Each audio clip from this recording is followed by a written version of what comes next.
Assalamualaikum warahmatullahi wabarakatuh. Perkenalkan saya Rizky Febrina, nomor BP 1910 1152610267, mahasiswi Sistem Informasi Universitas Putra Indonesia YPTK Padang, kelas Sistem Informasi 6. Nah, pada video kali ini saya akan mempresentasikan hasil dari kuis mata kuliah Analisa dan Perancangan Sistem Informasi 1, yaitu mengenai sistem informasi lama, sistem informasi baru, dan konteks diagram. Nah, bagaimana presentasi dari kuis tersebut? Mari langsung saja kita saksikan video pembahasannya. Baiklah, di sini saya akan mempresentasikan hasil kuis analisa dan perancangan sistem informasi 1, yaitu mengenai ASI lama, ASI baru, dan konteks diagram dari kasus sebagai berikut.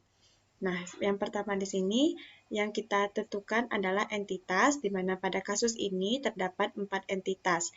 Yang pertama yaitu gudang farmasi, kemudian supplier, kemudian puskesmas, dan yang terakhir yaitu pimpinan gudang farmasi. Nah, di sini yang akan kita bahas, yang akan saya presentasikan pertama kali adalah mengenai aliran sistem informasi lama. Nah, dilihat dari kasusnya, yang pertama di sini gudang farmasi melakukan permintaan obat kepada supplier. Di sini terdapat dokumen daftar permintaan obat pada gudang farmasi kepada supplier, dan kemudian supplier melakukan pengecekan terhadap daftar permintaan obat dari gudang farmasi dan melakukan pengiriman obat kepada gudang farmasi. Di sini terdapat proses pengecekan daftar permintaan obat dan pengiriman obat yang menghasilkan dokumen berupa daftar permintaan obat yang sudah dicek dan juga obat. Nah, kemudian katanya di sini gudang farmasi menerima pengiriman. Maaf, sebelumnya di sini melakukan pengiriman obat kepada gudang farmasi pada kasus pertama. Kemudian obat dikirimkan kepada gudang farmasi.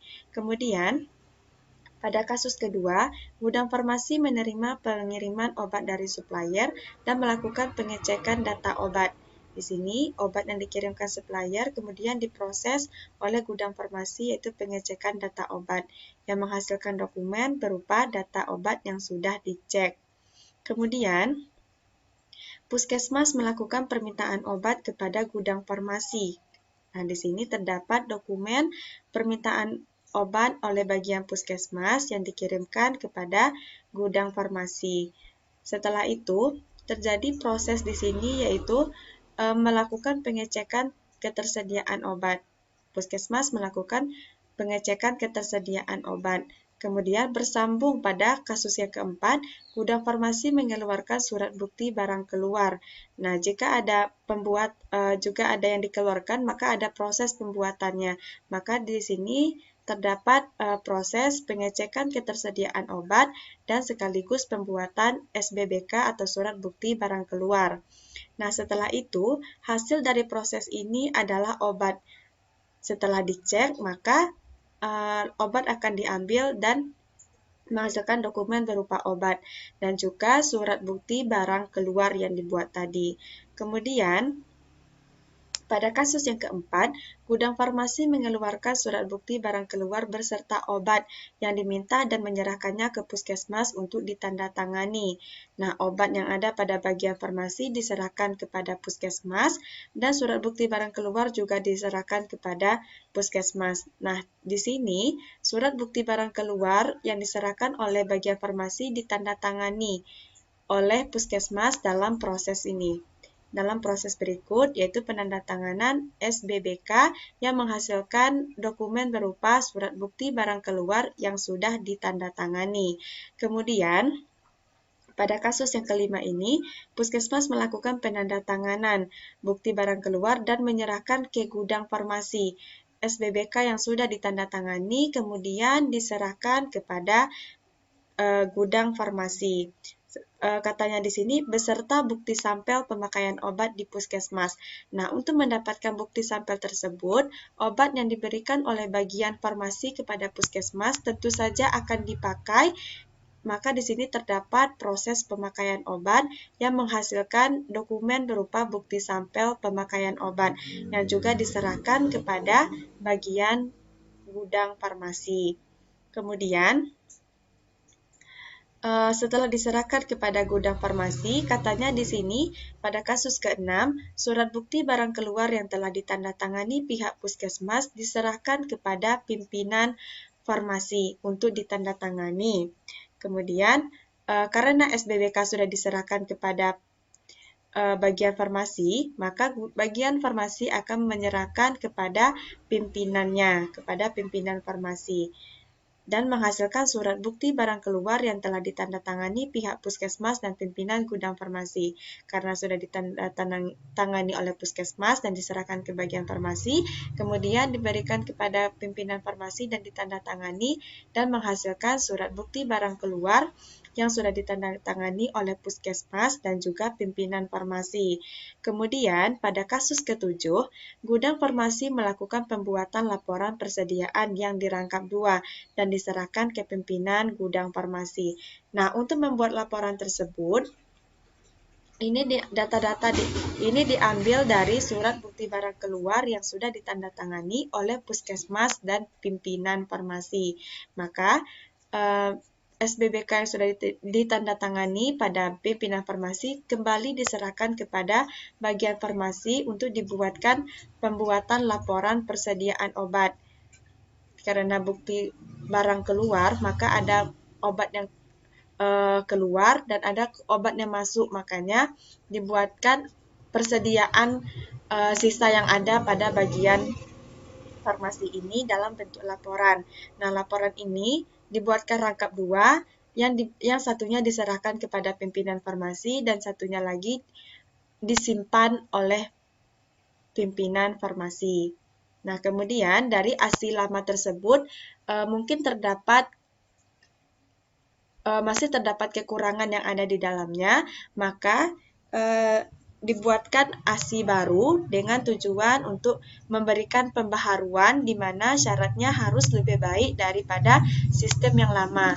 Nah, untuk memperbaharui ASI yang baru ini tergantung analisis atau analisis dari seseorang yang menganalisis aliran sistem informasi tersebut, dengan syarat harus lebih baik daripada sistem yang sebelumnya. Nah, di sini saya merancang aliran sistem informasi baru dengan aliran sebagai berikut.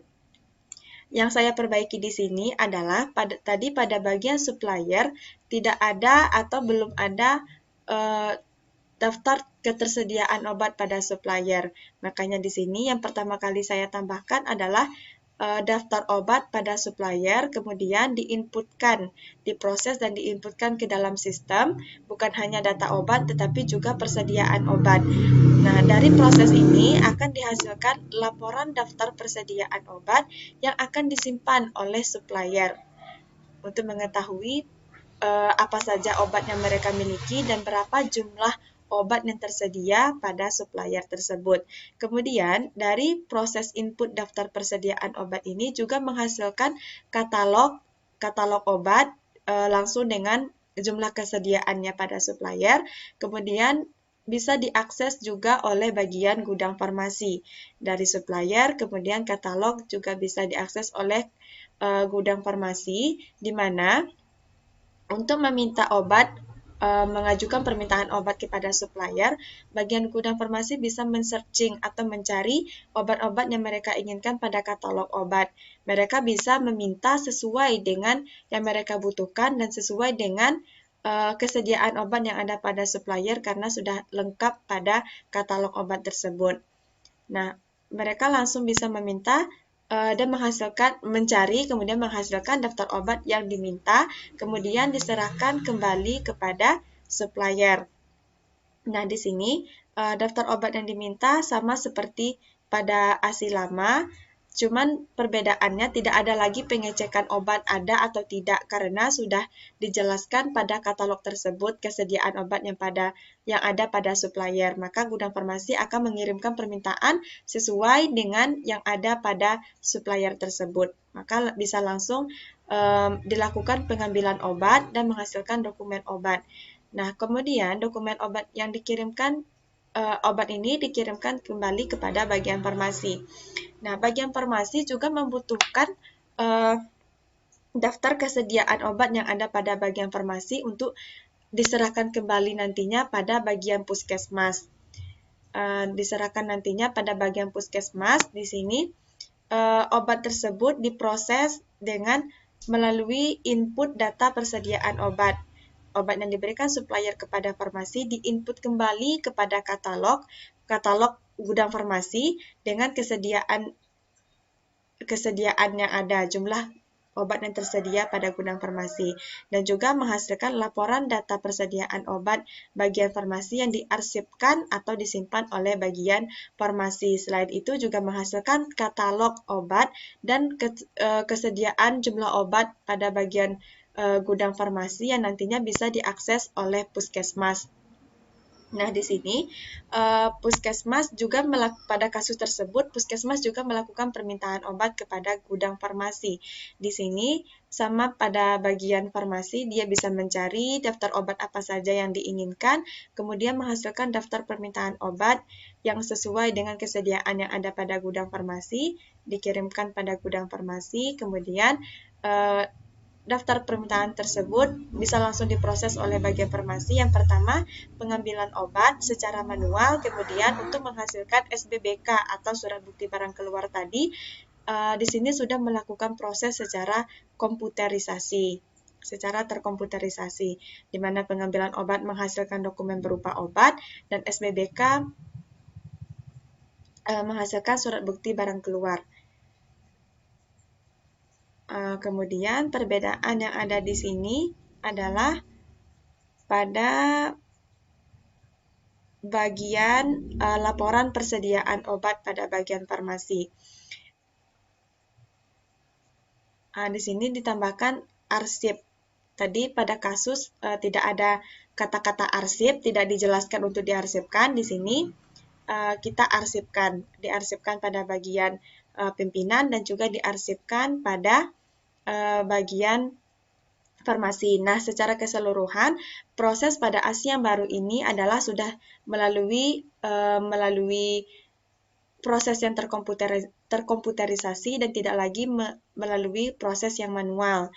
Tidak lagi melalui proses yang manual, jadi bisa langsung dan bisa efektif dan efisien. Efektif dengan bisa langsung mengerjakan tanpa harus dicek dulu dan juga efisien dalam bidang waktu, menjadi lebih cepat. Nah, kemudian konteks diagram dari kasus ini adalah sebagai berikut. Kita perbesar saja. Nah, konteks diagramnya di sini konteks diagram yaitu di mana setiap yang masuk berarti setiap yang masuk ke dalam proses berarti merupakan suatu input dan yang keluar dari proses itu merupakan suatu output. Nah, di sini konteks diagram itu sendiri merupakan kejadian tersendiri dari suatu diagram alir data di mana suatu lingkaran mempresentasikan seluruh sistem, mempresentasikan aliran-aliran data yang masuk kepada sistem dan yang keluar dari sistem, di mana pada ASI baru dan ASI lama tersebut suatu supplier, gudang farmasi, puskesmas, dan pimpinan farmasi ini disebut dengan entitas. Namun pada konteks diagram ini disebut dengan terminator. Nah, di sini terdapat daftar obat yang diminta. Terdapat daftar obat yang diminta, dokumen daftar obat yang diminta oleh supplier. Tentu saja sebelum daftar obat yang diminta ini terdapat proses. Kenapa bisa ada dokumen permintaan obat yang dikirimkan kepada supplier. Di sini karena supplier ini sudah membuat katalog obat. Dimasukkan ke dalam sistem yang kemudian dikirimkan kepada bagian gudang farmasi. Nah, pada bagian gudang farmasi ini kemudian meminta obat kepada supplier. Di sini daftar obat yang diminta, kemudian daftar obat yang diminta ini maka sampailah kepada supplier. Kemudian supplier di sini menginputkan obat ke dalam sistem. Kenapa bisa demikian? Karena pada bagian gudang farmasi tadi sudah melakukan pengiriman daftar permintaan obat. Maka di sini supplier menginputkan obat ke dalam sistem, kemudian gudang farmasi menerima obat yang dikirimkan oleh supplier. Kemudian di sini gudang farmasi juga menerima daftar permintaan obat. Tentu saja di sini sudah ada proses sebelumnya, yaitu berasal dari puskesmas, di mana puskesmas gudang farmasi juga menghasilkan katalog obat, daftar obat yang tersedia pada gudang farmasi, kemudian masuk ke dalam sistem dan sampai kepada bagian puskesmas katalog obat tersebut. Kemudian puskesmas melakukan daftar permintaan obat, maka di sini terjadilah proses di mana gudang farmasi mengeluarkan obat. Gudang farmasi mendapatkan daftar permintaan obat dari puskesmas, kemudian masuk kepada gudang farmasi, kemudian gudang farmasi harus mengeluarkan obat. Obat tersebut diterima oleh puskesmas. Kemudian selanjutnya yaitu selain obat tadi, pada gudang farmasi dari obat yang dikeluarkan dibuatkan SBBK, dikeluarkan surat bukti barang keluar. Nah, surat bukti barang keluar ini kemudian dimasukkan ke dalam sistem untuk ditandatangani oleh puskesmas. Makanya di sini surat bukti barang keluar sampai ke puskesmas. Kemudian puskesmas memproses masuk kepada puskesmas. Kemudian dari bukti barang keluar dari puskesmas ini ditandatangani. Sesudah ditandatangani dari proses yang sudah dilakukan di sini, maka puskesmas melakukan penandatanganan. Maka puskesmas mengeluarkan memasukkan input ke dalam sistem berupa SBBK yang sudah ditandatangani oleh puskesmas. Nah, SBBK sudah ditandatangani oleh puskesmas, kembali diserahkan atau masuk ke dalam sistem yang kemudian diserahkan kepada gudang farmasi. Dimasukkan kepada gudang farmasi dengan tujuan bahwa gudang farmasi membutuhkan tanda tangan yang lain kecuali bagian puskesmas, yaitu bagian gudang farmasi memasukkan kembali SBBK yang sudah ditandatangani oleh puskesmas ke dalam sistem, kemudian untuk disampaikan kepada pimpinan farmasi. Nah, setelah adanya proses, maka pimpinan farmasi ini menandatangani SBBK. Maka dari pimpinan farmasi ini dihasilkan SBBK sudah ditandatangani oleh puskesmas dan pimpinan farmasi yang kembali dimasukkan ke dalam sistem dan diserahkan kembali pada gudang farmasi untuk menghasilkan laporan persediaan obat pada bagian farmasi. Jelaskan sudah lengkap kenapa bisa. Nah, dan laporan persediaan obat bagian farmasi ini adalah bagian yang terakhir dari kasus ini. Nah, pada pembuatan konteks diagram ini sendiri, yaitu berpaku kepada aliran sistem informasi yang baru. Aliran sistem informasi yang baru bukan pada aliran sistem informasi yang lama. Saya uraikan pada presentasi kali ini, lebih dan kurangnya itulah yang dapat saya uraikan pada presentasi kali ini. Lebih dan kurangnya saya mohon maaf. Wassalamualaikum warahmatullahi wabarakatuh.